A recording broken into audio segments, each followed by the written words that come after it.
interesting to see that the Strike Masters and the former Skyhawks from the RNZAF are both operating with that company. That'll be Draken out of Florida. They have the Mackeys and the A4s. In fact, the joke is you go to Florida to see the New Zealand Strike Air Force. The beautiful Beech 18 getting ready to depart. Now the fun part here is that the owner of this Beech 18 is standing up here. He's our air boss, Chris Tibbetts. He and his lovely wife Hayley own this beautiful aircraft. And this is the second time that Chris has been air boss while someone else flew the aircraft with him watching from the ground. So let's have a listen to the sound.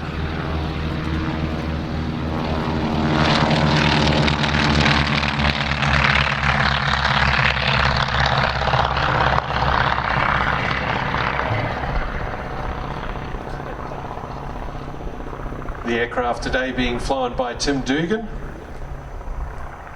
who will, its construction number was A785.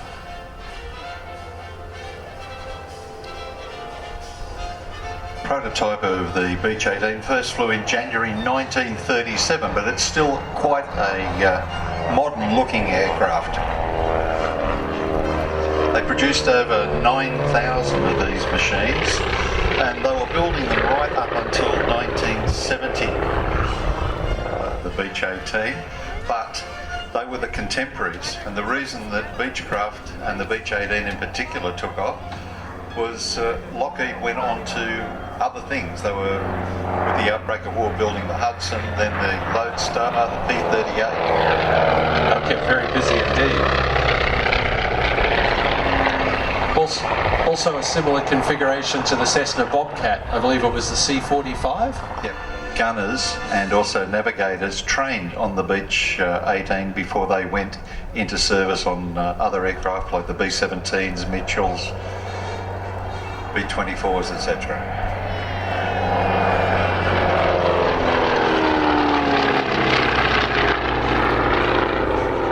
This particular aircraft served with the Royal Canadian Air Force up till 1968, when it was converted to a freighter, and during the 70s was a freighter, but wound up being confiscated by the US government in the 80s after it was involved in drug running, doing the run from South America, trying to stay low, avoid anyone's observation and come in.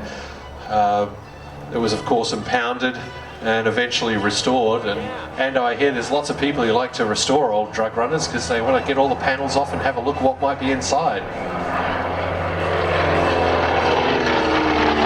Yes, that white powder might not necessarily be corrosion. That's the one. They're used for a variety of ops, and there were a number of conversions that were undertaken, particularly one by a company called Volpar, where instead of a tail wheel they had a nose wheel, lengthened the fuselage, put big viewing windows in the side, and a lot of those were actually used out in Hawaii for inter-island tourism. There was one here in Australia operating with the nose wheel conversion.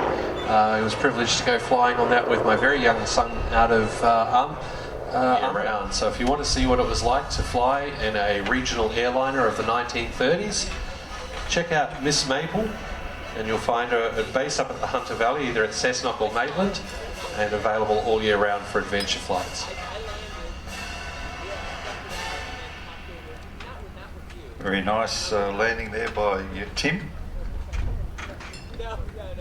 Oh, he knows the boss is watching, right? All back in one piece. Tipsy smiling. Yeah. Yep. And that means that we must be getting the Russian roulettes coming in pretty soon. So I'll hand over here to Mike. Thanks very much, Pat. Welcome, Mike. Thanks, Andy.